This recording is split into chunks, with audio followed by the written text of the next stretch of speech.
తరగని పునాది చేసి ఎదగాలని,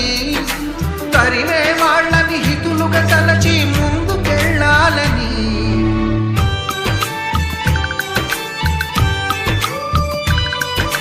కన్నుల నీటిని కలల సాగుకై వాడుకోవాలని,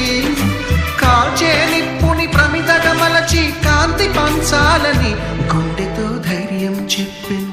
చూపుతో మార్గం చెప్పెను, అడుగుతో గమ్యం చెప్పెను, నేనున్నానని నీకేం కాదని, నిన్నటి రాతని మార్చేస్తానని.